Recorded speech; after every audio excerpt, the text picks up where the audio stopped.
Hi, mer friends. Justine here, and I'm the Mermaid seamstress, and today we're going to be showing you how to make your first mermaid tail.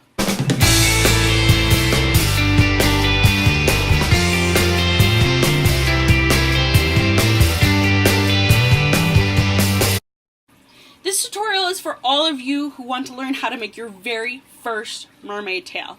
We're going to do a very basic style of mermaid tail with just 2 seams, 2 pieces of fabric, and an open fluke design and a drawstring waistband.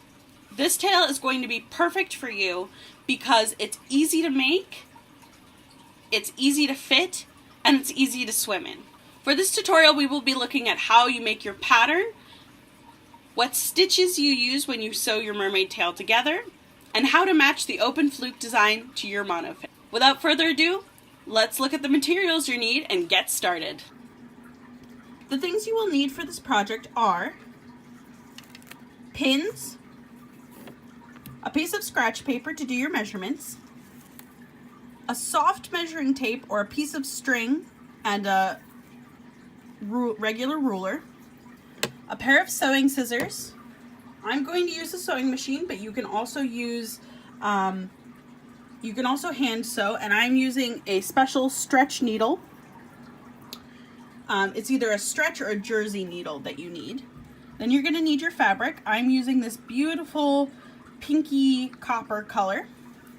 It is a stretchable spandex polyester blend, and you want to make sure that whatever you get is a polyester, and spandex works really great. Nylon spandex works really great. You want to make sure your fabric is either a foil finish fabric, so this is Mystic spandex, or you want it to be a printed design, and those two are going to last you the longest and hold up the best in the pool. So the easiest way to make your pattern is to lie down on a big sheet of paper and have somebody trace you out. When the person traces you out, make sure that they go all the way down both sides and that you're wearing your monofin so that they can trace out where your monofin is going to fit in the tail. If you don't have anybody who can trace you, or if you're working on somebody who you can't trace and you need them to send their measurements, this is the measurements that you need to give. First things first is you need to give a waist measurement. This is all the way around the waist, right at where you want the mermaid tail to sit. Then you need your hip measurement. This is going to be wherever the widest part of your butt or your hips is. Then your knee measurements, and that's right around your knees, all the way around, and your ankle measurements. Now for the ankle measurements and the knee measurements, you want to make sure that you have your feet placed either in your monofin, so you're wearing your monofin, or exactly where your feet would be in your monofin. So if, for example, your feet sit like this in your monofin, then you want to measure with your feet like that. If your feet sit apart in your monofin, then you want to make sure that your feet are like this when you're measuring. That'll make sure that you have enough room in your ankles and your knees in order to get in and out of the monofin comfortably and without damaging your tail. So the other measurements you want to send are the waist to ankle measurement. If you're working with a small child, the easiest thing is just to do this one and then to space these kind of evenly, or not evenly, but like have your waist measurement 8 inches, your hip measurement, and then split the difference between your hip and your ankle measurement for your knees. If you want to get really precise, then you should do from where you measured your waist to your hip, from where you measured your hip to your knee, and from where you measured your knee to your ankle. And you want all of these measurements. So when you finally have all your measurements, anything that you did all the way around your body, so all of these measurements in red, your waist, your hips, your knee, your ankles, those are all your true measurements. That's what you took that was on your measuring band when you took the measurements. What you want to do is you want to split those in half. And the reason why we're doing that is because your pattern is going to look something like this. So there's going to be a front piece and a back piece of fabric, and that's how we're going to construct your tail. So you're going to have a seam down each side of the tail itself. So in order to get your measurements for this, you're going to first take your true measurements and split them in half. So my waist measurement was 40 inches and my half measurement would be 20 inches. Then in order to account for the stretchiness of your fabric, we don't want the fabric to just be, you know, as thick as we are. It can stretch a little bit. So in order to combat that, we're going to subtract 1 or 2 inches from the half size measurement. Depending on how stretchy your fabric is. If your fabric is really stretchy, you know, maybe you want to do 2 inches. If it's not so stretchy, maybe you want to do 1 inch or even half an inch. Because remember that 1 inch subtracted from your half fabric is going to take 2 inches away from your true measurement. And that's going to be our final measurement. So this is the measurement, these are the measurements that we're actually going to use to make our pattern. So I've got an 18-inch waist, or an 18-inch at my waist, 23 inches at my hips, 13 inches at my knees, and 8 inches at my ankles. Now, remember the waist to hip measurement, that's just straight down our body. So that's going to be exactly the same. We're not going to cut that in half. We're not going to subtract anything. And we're going to do our waist to hip measurement, our hip to knee measurement, and our hip to ankle measurement. Now, if you're having somebody trace you, the instructions are going to be a little bit different. Your friend is going to trace you onto the fabric, or excuse me, onto your piece of paper to make your pattern. And then you just want to double check that each of these sizes is going to be okay. If you're a little bit curvier of a person, you might need to add an inch or 2 outside of where you traced in order to make sure that the fabric actually fits. If you're making your tail for the first time, what I recommend doing is actually lying down. The hardest thing to do is to get these measurements right, the length measurements. So what I recommend doing is lie down on the piece of fabric, or on the, so what I recommend doing, if this is your first time making the pattern, so these measurements right here, the length measurements, are the hardest ones to get. The hip, you know, the waist to hip, the hip to knee, the knee to ankle. Those are the hardest measurements to get accurate, especially if you're measuring yourself. So what I recommend doing is having these measurements, your body width measurements,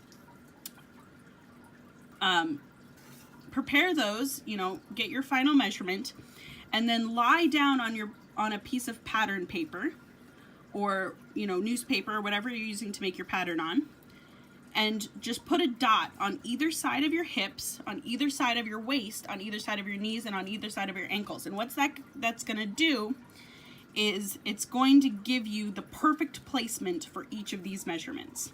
And then all you have to do is line up, you know, fold each point together so that you have half, so that, you know, you have a center line, and then line up and do this measurement on the center line. And that'll give you a really good pattern. And then right where your ankles are, right where your ankle measurement is, that's where you place your monofin down and trace around your monofin. If you're doing it for a stiff monofin like the Aquarius, that's really stiff and it's not going to flex if the fabric pulls on it too much, you want to trace right along the outside of the monofin. If you have a more flexible monofin like the Mahina or the Luna, you want to make sure that you leave 1 inch to 2 inches of space all the way around your monofin, so that when you sew up the fabric, you're not getting you're not creating tension around the monofin that would make it curl or bend. The thing to remember is to leave a couple of inches extra at the waist, just so that we can put in a waistband. I am going to do, you can either do an elastic waistband or just a folded waistband, but I'm going to do a drawstring waistband today. So I'll show you how to do that in just a second.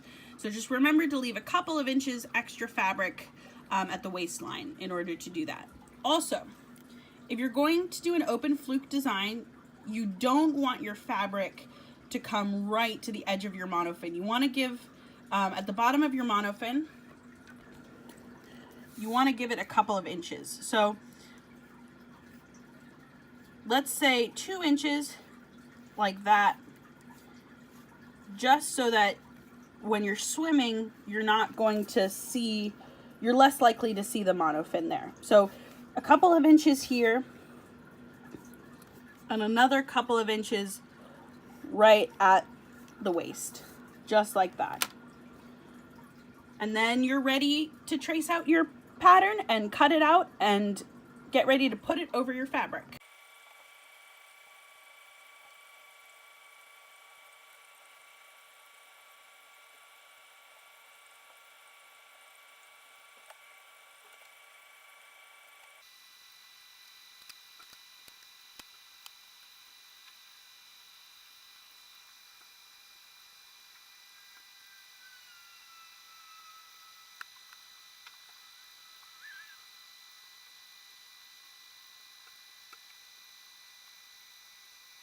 Okay, now that you've got your fabric all pinned, it's time to cut it out. But you don't want to cut out right where you traced your pattern. Is you want to leave, I'd say, about an inch, especially if this is your first tail, and especially if you haven't tried it on after it was pinned. You want to make sure to leave a good inch or even 2 inches of what's called seam allowance. And what that makes sure is that, you know, just in case you need to let out your seams, you're going to have extra. You can always cut it off later. But this is going to make sure that you can sew right on those lines that you made for your pattern without running the risk of, you know, being too close to the edge of the fabric.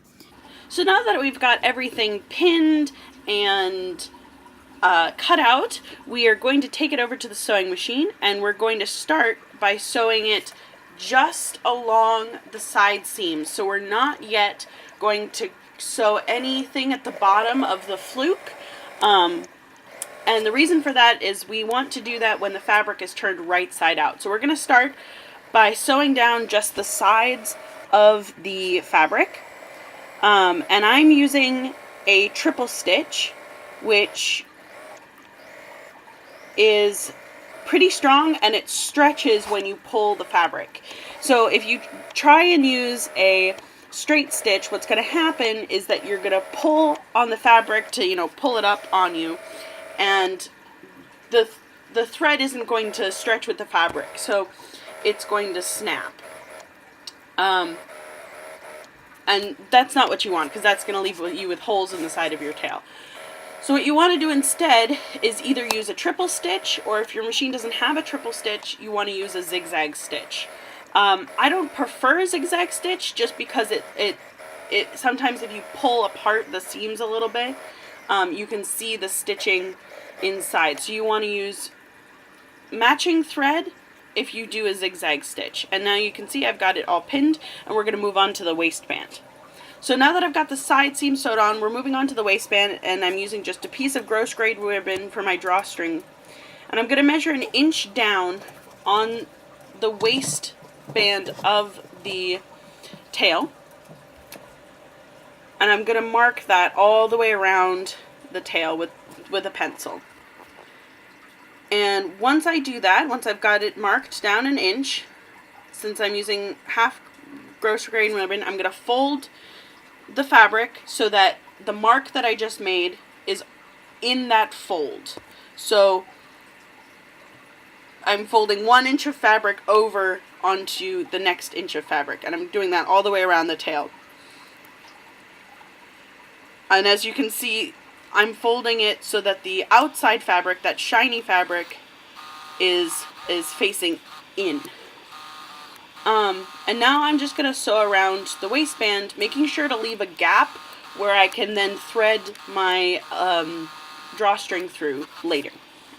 So here you can see the gap that I left, and I just basically sewed half an inch.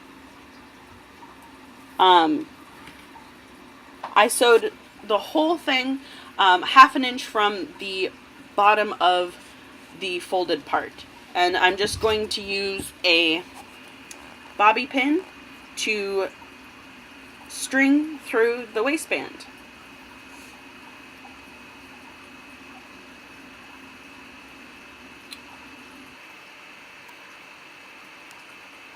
So as I'm stringing through the waistband, I also thought to myself, I often have a problem when I do waistbands where I will, you know, be adjusting my waistband in the tail, tying it on, and then it falls out, or I pull it through the tail, and then I can't really wear the tail.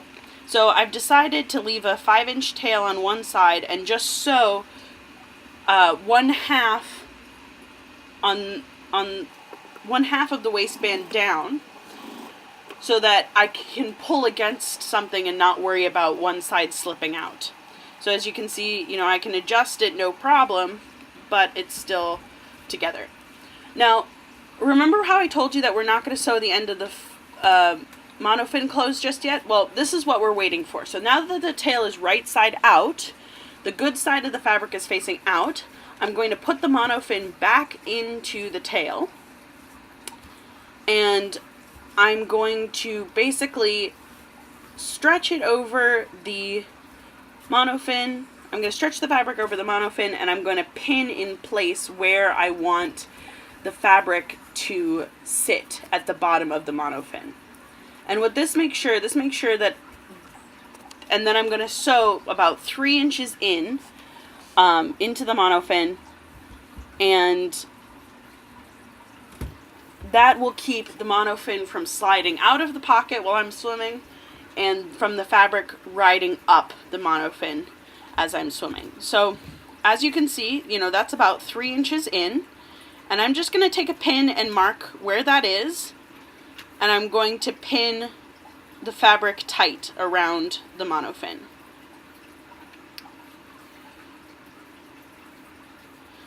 So this is the point where if you're doing if you're using a more flexible tail like the Mahina, like the Luna, that you want to make sure that you're not stretching the fabric tightly around the fin, because that's what's going to cause it to curl and bend the monofin. You want to make sure that you gave that extra allowance around the sides, and that you do the same thing at the bottom. So where you want to sew the pockets closed, you're still going to sew about 3 inches in, but you're not going to sew directly against the monofin. You're going to sew maybe a 1/2 inch below the monofin, so that the fabric isn't pulling against the flexible parts of the monofin and making them curl up. And I'll show that hopefully in my next video, where I'll be making a fabric tail for my Mahina. So now that I've taken the monofin out, I'm just going over where I pinned and where I traced it with a triple stitch, making sure that it's super strong, because this is the point of the tail that's going to get the most wear and tear, because you're going to be taking the monofin in, putting the monofin out, taking the monofin out, putting the monofin in, and you know, you're going to be pulling at it a lot, so you want to sew over it a couple times just to make sure it's sturdy. So as you can see, there are the stitches. Usually you would use a thread that matched the fabric, but I didn't happen to have one, so I just used white thread. And here I am just trying it on the monofin. So I did leave a lot of extra fabric at the bottom of the fluke, and I wasn't, at the time of this video, I wasn't quite sure what I was going to do with it, but it turned out that I decided to just cut little tassel-y bits. I left about, you know, ½ an inch of space before the monofin started, and I cut up to that line. So now it has a bunch of little tassels hanging off of the end, which I really like, and it moves really well in the water. But you can do whatever you want with your fluke shape. So that's it for this video. Here's a little footage of me trying it on. You can see it fits really well. So this has been a tutorial of how to make a basic 2-piece mermaid tail.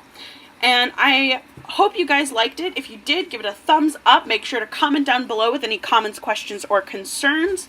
If you're new to my channel and you want to see more content like this and also more mermaidy content, make sure to subscribe and click the bell notification button to be notified of my new videos.